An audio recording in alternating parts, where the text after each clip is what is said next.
What's going on, guys? It's Luke here. Today we're going to be going over a weekly outlook for the week coming up. It's going to be from the week of August 25th to the 29th. So we're going to go through basically how the market's looking, just some potential areas that I have marked out on my charts, and just some potential scenarios that could happen throughout the week. We're going to start on NQ, go to ES, and then we're going to talk about the news for the week and how I'll be approaching the week personally.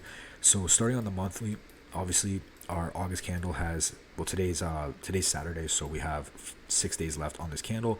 Monthly candle still bullish. We took out the last wick on the last monthly candle, but our monthly is in bullish order flow. We obviously have this monthly fair value gap right here, which isn't really too relevant to us right now, but again, I've been mentioning to have this marked out just in case for the future. We go to the weekly.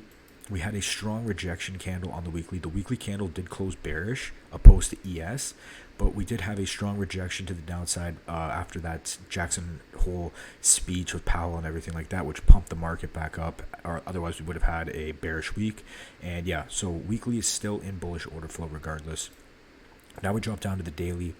Our daily on NQ is a bit different than on ES, and we're going to get into ES after, but daily has shifted down. It actually broke structure to the downside, and we're currently within a daily bearish fair value gap. So we need to really see how price reacts off of this daily fair value gap right here that it's in right now. We did put it in SMT at the lows because NQ swept these August 6 lows, and ES made a higher low, which I'll show you guys after. But order flow is technically short-term bearish, but overall we are in a bullish market. So starting again, our monthly candle is bullish. We go over to the weekly. The areas I want to have marked out is obviously going to be all-time high. Then we're going to want to have our previous week's high, which is this past week's high, and then previous week low down here. We go over to the daily now, and on the daily, I have marked out this little daily high up here. It isn't really too relevant to us, but just have it marked up because this low resistance liquidity leading into the all-time high. Then we have this daily fair value gap, which price is in right now. We also have this inverse fair value gap, which price ran through right here. So this could be a potential retest area. And again, just note we do have a bullish S&P off the lows. Now let's go over to ES, kind of just glance through ES and then some potential scenarios. So pretty similar, just ES is a little bit stronger in terms of bullish price action. Monthly candle is much more bullish. As you can see, it's just pushing above the previous month's wick right here. We look on the weekly, strong rejection candle, wick rejection on the weekly. Weekly candle has flipped bullish and closed bullish, so weekly order flow is bullish, of course. On the weekly, we have marked out, obviously, our previous week high, our previous week low, and we have all-time high. Now we shift down to the daily. The daily is actually in bullish order flow. We have that S&T off the lows as NQ swept out this August 6 low, and ES never did, putting in a higher low. Therefore, we have a bullish S&T. And we have this daily inverse fair value gap right here, which price ran through. So this could be a potential retest area to have marked on your charts. And what we have here so far from this Friday candle was that ES took out this high right here. And if you look at NQ never took that high out. So we do have a bearish S&T off the highs as well. So we really want to see on NQ how price reacts off of this daily fair value gap. And these are the scenarios I'm going to be getting into right now. So on NQ, we're still within this daily bearish fair value gap. We need to see how price reacts off of this gap before we really form and see how the week's going to go.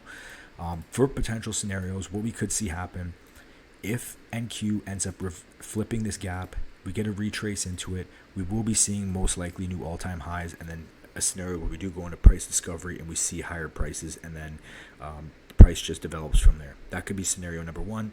We inverse this gap. ES leads us to up because ES is all the way up here, so ES leads us up. NQ flips this gap, retraces, and just continues to run to the upside past all-time highs, and then goes into price discovery.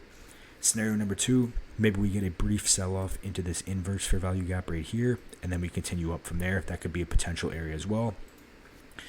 And bearish scenario is pretty much just going to be if we strongly reject this gap and we can't get above this gap, then I will be seeking probably for the previous week's low to at least get taken out. And if we do get below the previous week's low, then that's where I'm looking to see if this weekly fair value gap down here, which I talked about was an area, a super open area right here that price could come into, where this could get filled, right?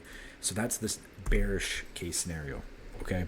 So again, we really need to pay attention to this daily bearish fair value gap. This is going to give us kind of guidance for the week, and depending on what NQ does from here is really going to guide throughout the rest of the week and how we can form our bias. So again, if Price flips this gap, maybe we look for a retest, and then price continues up to all-time highs. That would be our bullish scenario right there. Scenario number 2 could be price rejects off of this gap, maybe pulls into this inverse and then continues back up. That could be another scenario right there. And then bearish scenario, if we do get bearish price action off of this gap, we start trending lower. For sell side, we're going to be looking to target this previous week's low, and I assume from there we probably want to run down through this low resistance sell side liquidity, maybe tap into this gap and then bounce from there. So for buy side targets, obviously we're going to be having anything above this gap. We're going to have these highs all the way leading up to all-time high. And for sell side, beyond this inverse fair value gap, we're going to be wanting to look for the previous week's low and all this liquidity leading into that previous or that weekly fair value gap. So for me, I'm leaning bullish on the week. Like if we go over to ES really quick, ES is super close to all-time high. Again, for ES, we're going to probably most likely see an all-time high, but we'll have to see. Price goes into price discovery and continues to put in new highs and new lows, and then we just see how price develops from there. That would be scenario number 1. Scenario number 2, maybe we get a pullback or something like that into this fair value gap or this inverse fair value gap, and then we continue up. Bearish scenario, we start forming bearish price action. We're probably going to want to seek out the previous week's low and then continue to maybe run these lows down here. Backing onto the weekly, we have this weekly gap down here. I am leaning bullish for the week. I do think we go into price discovery, but we will see from there. One thing to keep an eye on is if an SMT is formed again at the highs. So for example, if ES comes up here and puts in a high, maybe we form an SMT up here and NQ is lagging. From that point, maybe we see a sell-off and then we continue to, dump down to the previous week's low or something like that. But for right now, I'm leaning bullish overall. We're just going to have to see how the week plays out with the news. We do have a pretty, not a crazy week, but we do have a little bit of news, so we should have some good volatility, but nothing insane unless something pops up. But yeah, right now, still leaning bullish. We are near all-time highs, so when we are near all-time highs, I don't like flipping my bias to bearish. I like just staying with the trend. So overall, I'm bullish again for NQ. If we flip this gap, we're looking for a continuation up. And if we reject this gap, we're probably going to seek out previous week's low and potentially low from there. Just beware of SMTs at the highs because ES is leading bullish. And yeah, I'm leaning bullish overall just because we are near all-time highs, but we'll have to see how the week progresses. So let's get into the news. Just make sure to keep those areas marked on your charts. Pay attention to how price reacts off them and then go from there. For the news, let's get into that. So Monday, we do have new home sales, which is an orange folder news event, but I will be willing to trade this just because it should bring in a little bit of volume into the market. Won't be going full risk, but I will be trading that day for sure. Tuesday, we have some orange folder again. We have CB Consumer Confidence and Richmond Manufacturing Index, so I will be trading this day as regular. Wednesday, we do have no news, but I will be trading this regular as well. Thursday, we have unemployment claims, and then we have pending home sales at 10. So I will be trading Thursday normally as well. This should have some good volume and volatility in the market with this red folder news in the morning. And then Friday, we have core PCE at 8:30, and then revised consumer sentiment, which is orange folder again at 10.